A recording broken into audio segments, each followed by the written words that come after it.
ఆస్ట్రేలియాను ఉష్ణమండలి తుఫాన్ వణికిస్తోంది. ఆల్ఫ్రెడ్ తుఫాన్ ఆస్ట్రేలియా తూర్పు తీరం వైపు దూసుకుపోతోంది. ఉష్ణమండల తుఫాన్ ఆల్ఫ్రెడ్ సన్షైన్ కోస్ట్ ప్రాంతం దక్షిణాన గోల్డ్ కోస్ట్ నగరం మధ్య నుంచి క్వీన్స్లాండ్ రాష్ట్ర తీరాన్ని దాటే అవకాశం ఉందని వాతావరణ అధికారులు పేర్కొన్నారు.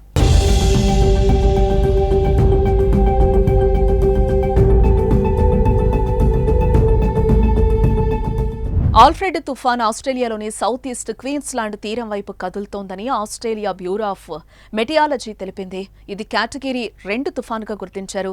గంటకు 95 కిలోమీటర్ల నుంచి 130 కిలోమీటర్ల మేర వేగంగా గాలులు వీచే అవకాశం ఉంది. ఇది క్వీన్స్లాండ్లోని డబుల్ ఐలాండ్ పాయింట్ నుండి న్యూ సౌత్ వేల్స్లోని గ్రాఫ్టన్ వరకు Brisbane, Gold Coast, Sunshine Coast, Byron బేలను ప్రభావితం చేసే అవకాశం ఉంది.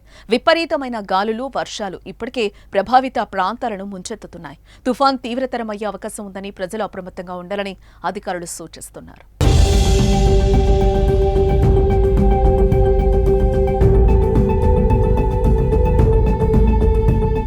మామూలుగా తుఫాన్ ప్రభావం ఆస్ట్రేలియా దేశంలో ఉత్తర ప్రాంతాలకు ఉంటుంది. 1974లో గోల్డ్ కోస్ట్ ప్రాంతానికి చివరిసారిగా తుఫాన్ సంభవించింది. అంటే 50 ఏళ్ల తర్వాత మళ్లీ ఆస్ట్రేలియాకు ఉష్ణమండల తుఫాన్ సంభవించింది.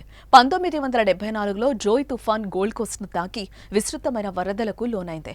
ఆస్ట్రేలియా దక్షిణ ప్రాంతంలో ఎక్కువ జనాభా ఉంటుంది. బ్రిస్బేన్ నగరం దేశంలో 3వ అత్యధిక జనాభా కలిగిన నగరం. దాదాపు 40 లక్షల మంది ప్రజలు తుఫాన్ ఆల్ఫ్రెడ్ మార్గంలో ఉన్నారు. అయితే ఇక్కడ మౌలిక సదుపాయాలు తుఫాన్లను తట్టుకునేలా లేవు.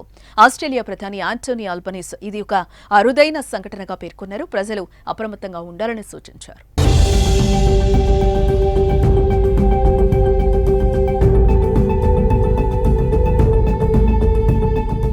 టాస్మాన్ సముద్రం మీదుగా ఏర్పడిన ఈ ఆల్ఫ్రెడ్ తుఫాన్ ప్రమాదకరంగా తయారైంది. తుఫాన్ ఆకస్మికంగా వెస్ట్ డైరెక్షన్లో south east Queensland, north New South వేల్స్లోని అధిక జనాభా ఉన్న ప్రాంతాల వైపు నేరుగా దూసుకొచ్చింది.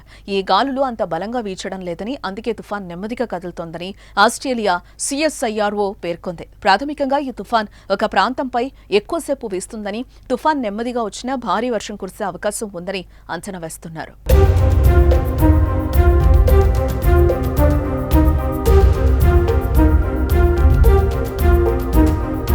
ఆల్ఫ్రెడ్ తుఫాన్ నెమ్మదిగా కదలటం వల్ల భారీ అలలు కూడా ఎక్కువసేపు ఉంటాయి. తీర ప్రాంతాల్లో వరదలు ఎక్కువగా సంభవించే అవకాశం ఉందని CSIRO చెప్తోంది. ఉష్ణమండల తుఫాన్ మహాసముద్రాలపై ఏర్పడి బలమైన గాలులు, కుండపోత వర్షంతో కురిసే అవకాశం ఉంది. కొన్నిసార్లు ఉరుములతో కూడిన వర్షం పడుతోందని ప్రపంచ వాతావరణ సంస్థ WMO తెలిపింది.